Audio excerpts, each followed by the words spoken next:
Recently I beat the Stars Above mod for the first time, and then I asked myself why not make a boss tier list about it. As you know, now I'm totally an expert at it and all that. But yeah, jokes aside, I'll be ranking all the Stars Above bosses based on my personal experience with them, especially as someone new to the mod, focusing on my first impressions of them. So without any further ado, let's get started. First we got the Vagrant of Space and Time. This is the first boss of the mod. He is basically intended to be fought after the Eye of Cthulhu, and in my case I got too overwhelmed by the fight that I had to switch from Master mode to Expert mode just to beat him. But to be honest, I was just not used to the boss attacks and the directions of the mod, so difficulty wise the boss is a good start for the mod, I'd say. It introduces you well to the concept of the bosses telling you with a progress bar which attack they are gonna use next. And personally, I enjoyed the fact that this boss can be fought freely without you being trapped in a box for the entire fight. Unlike most of the other bosses that keep you in the Supreme Calamitous type of fight, where you are very restricted. And that's why I'm putting him in the A tier. Next up we got Thespian, the Act of Alchemy. This boss is intended to be fought after the Brain of Cthulhu or the Eater of Worlds. I'm gonna be honest, I struggled way too much with this boss, mainly because of my inability to read, as this boss has the unique mechanic to basically command you to either move to the left or to the right or to stop moving, and he does that by putting a text over your screen and giving you a timer, but as I said, I didn't really figure that out very soon, which made me die a lot to him by being completely clueless about that. Other than that, I loved this boss mechanic, but because this boss started the trend of most fights being fought inside of a box, I would have to give him the B tier. Next up we have the Twins. No, not these ones. The pre-hard mode ones added by the Stars Above mod. Also, that's their name. I'm not gonna even try to pronounce that.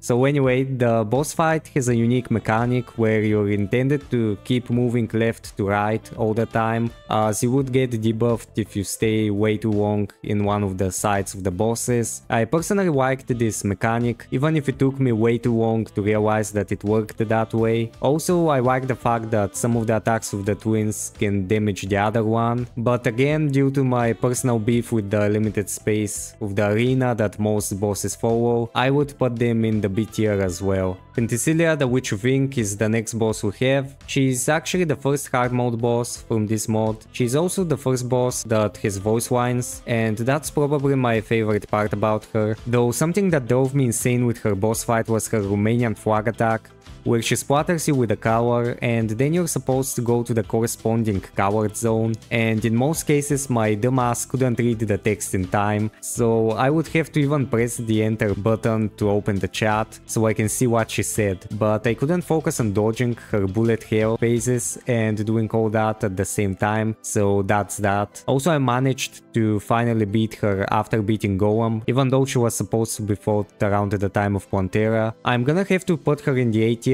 because honestly the color minigame is very unique and I loved the idea of bosses having voice lines. The next boss we got is Asfudin and Erdani. I can't pronounce their names, don't judge me about that please.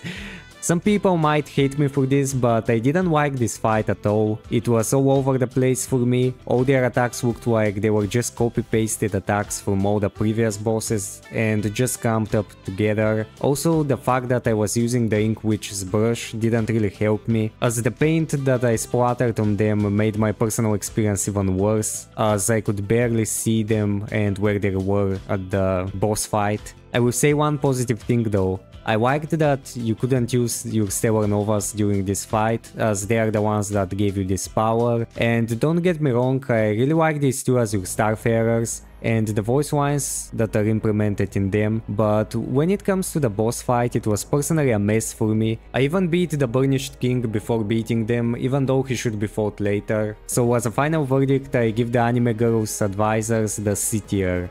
Next up is the Burnished King. As a follow-up from the last boss, I will say that I beat this boss on the second attempt, and before beating Asfudin and Eridani. I personally really enjoyed the design of the boss sprite and his attacks, and somehow even as a beginner I didn't have such a hard time dodging them. And I also loved the cutscene of his second form. Again, I loved the voice lines, just like all the other bosses that have them. One thing I'd say is that for some reason the first time I beat him, there there was a bug at some point during his second phase that removed the square arena, and I could for some reason move around the entire map along with him. So I guess he isn't that easy of a boss when you don't have that bug that removes that. And also the Stellar Nova that you get after beating him is probably my favorite one from the mod. So with that in mind, I would put him in the S tier.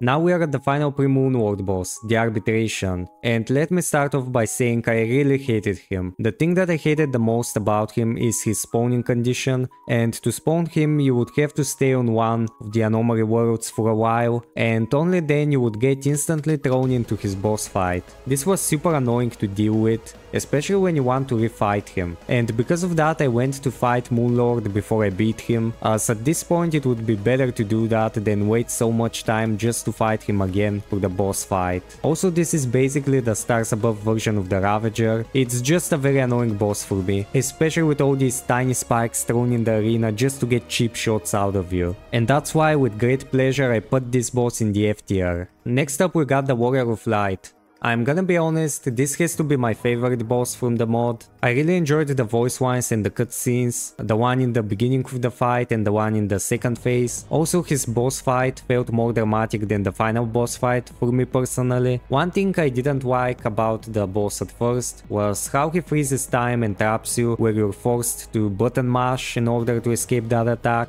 But once I learned how to do that, I started to really enjoy this fight and everything about the boss. Also, he drops everyone's favorite weapon from the mod. And that's why he gets the S tier. And finally we have the final boss of the mod, Tsukuyomi, the first Starfarer.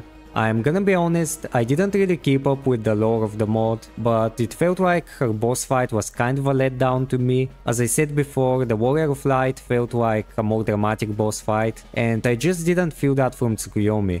The idea of not having your camera centered around your character during the boss fight also is very unique, but it felt kind of confusing, and I just couldn't feel her presence as a final boss. On the other hand, I liked the cutscenes where she teleports you to different locations during the fight, and I loved the voice lines from her, but I don't know, I kind of felt like the Warrior of Light had more of a dramatic boss fight with all the cutscenes, that they had more impact. I don't know how to say it, but maybe the boss needed to have some other cutscene at the end where you beat her. I'm not entirely sure. So with that being said, she gets an A tier. Alright, so that was all the bosses from the Stars Above mod. I wanna say that I really enjoyed the mod, and my favorite part has to be the voice lines from all the bosses and the Starfarers. Many mods could benefit from adding that, and also some of the boss mechanics are very unique compared to the usual ones that I'm used to.